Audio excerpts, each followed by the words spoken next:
સમસ્યા હલ કરવા પાલિકાની પહેલ 17 સ્થળોએ પેડ પાર્કિંગ બનશે। વડોદરા શહેરની લાંબા સમયથી ચાલી રહેલી પાર્કિંગની જટિલ સમસ્યાને ઉકેલવા માટે વડોદરા મહાનગરપાલિકાએ આખરે કમર કસી છે। મ્યુનિસિપલ કમિશનર શ્રી અરુણ મહેશ બાબુએ આ સમસ્યા નિરાકરણ માટે એક મહત્વપૂર્ણ પહેલ કરી છે, જે અંતર્ગત શહેરના મુખ્ય માર્ગો પર થતા અનિયમિત પાર્કિંગને રોકવા અને વાહન વ્યવહારને સુવ્યવસ્થિત કરવા માટે પગલાં લેવામાં આવશે। આ યોજનાના પ્રથમ તબક્કામાં શહેરના 17 વ્યસ્ત અને મહત્વપૂર્ણ સ્થળોએ પેઇડ પાર્કિંગની સુવિધા વિકસાવવામાં આવશે। આ સ્થળોની પસંદગી ટ્રાફિકની ગીચતા અને પાર્કિંગની માંગને ધ્યાનમાં રાખીને કરવામાં આવી છે।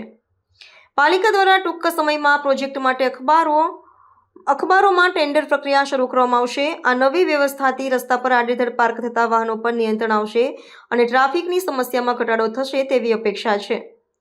આ પહેલનો મુખ્ય ઉદ્દેશ્ય શહેરના મુખ્ય માર્ગોને ટ્રાફિકના બોજમાંથી મુક્ત કરવાનો અને નાગરિકોને સુવિધાજનક પાર્કિંગની વ્યવસ્થા પૂરી પાડવાનો છે। આ ઉપરાંત પાલિકા 31 મુખ્ય જંકશનો પર નો પાર્કિંગ ઝોન પણ જાહેર કરી રહી છે, જ્યાં જંકશનથી 30 મીટરના અંતર સુધી વાહન પાર્ક કરવા પર પ્રતિબંધ રહેશે। આ પગલાંથી શહેરની વાહન વ્યવહાર વ્યવસ્થામાં સુધારો થવાની અને નાગરિકોને રાહત મળવાની સંભાવના છે। સ્પોટ્સ અમે આઈડેન્ટિફાઈ કર્યા છે, એક ઝોન વાઇઝ એકથી શરૂ કરીશું અને પછી જ્યાં વ્હીકલ ડેન્સિટી વધારે છે ત્યારના વિસ્તારમાં આઈડેન્ટિફાઈ કરીને નજીકના પ્લોટ આઈડેન્ટિફાઈ કરીને રોડમાં આડેધડ પાર્કિંગ ના થાય, ફૂટપાથ ઉપર પાર્કિંગ ના થાય, એ બધા pay and parking facility use કરે, જેથી કરીને એક ટ્રાફિક ડિસિપ્લિન પણ આવે અને લોકો જે રોડ ગાડી ચાલવા માટે છે અને પેવર બ્લોક સાઈડમાં લોકો ચાલવા માટે છે, એ અમે પહેલાં ડિસિપ્લિન લાવવા માટે અને પે એન્ડ પાર્કિંગ ફેસિલિટીની આદત અહીંયા ટેવ પાડવા માટે જ આ મહેનત છે।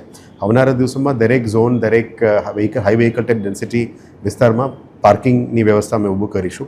સાથે જે અત્યારે પોલીસ વિભાગ દ્વારા ટ્રાફિક જંકશન્સમાં 200 મીટર સુધી જે ગાડીઓ પાર્કિંગ ના કરવા માટે જે ઝુંબેશ ચાલવામાં કર્યું છે અને પાર્કિંગ ઝોન્સ બીએમસી અને સિટી ટ્રાફિક પોલીસ સંયુક્ત રીતે કરી રહ્યા છે, એને પણ આવનારા દિવસોમાં વેગ આપીશું।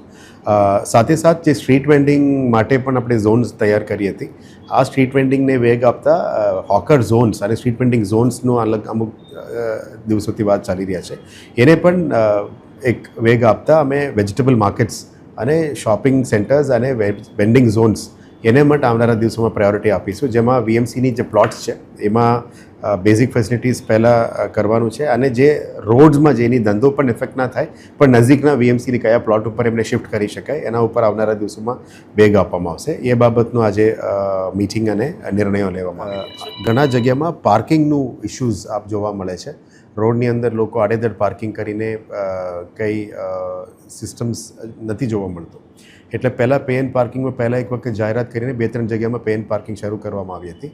આવનારા દિવસોમાં લગભગ પહેલા તબક્કામાં 17 જગ્યામાં આપણે પે એન્ડ પાર્કિંગ બ્રિજેસ નીચે, રોડ સાઇડ્સના પ્લોટ્સ અને વીએમસીની પ્લોટની અંદર પે એન્ડ પાર્ક શરૂ કરવા માટે નક્કી કર્યું છે।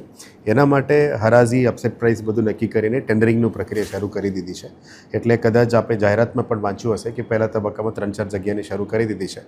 આવનારા દિવસોમાં દરેક મેજર રોડ્સ, દરેક મેજર શોપિંગ એરિયા, આવા વિસ્તારમાં જે અને મેજર બિલ્ડિંગ્સને જે મેં પરમિશન્સ આપ્યા છે ત્યાં પણ વ્યવસ્થિત પાર્કિંગ થાય એ બાબતનું તમામ પગલાં હાથ ધરવામાં આવશે।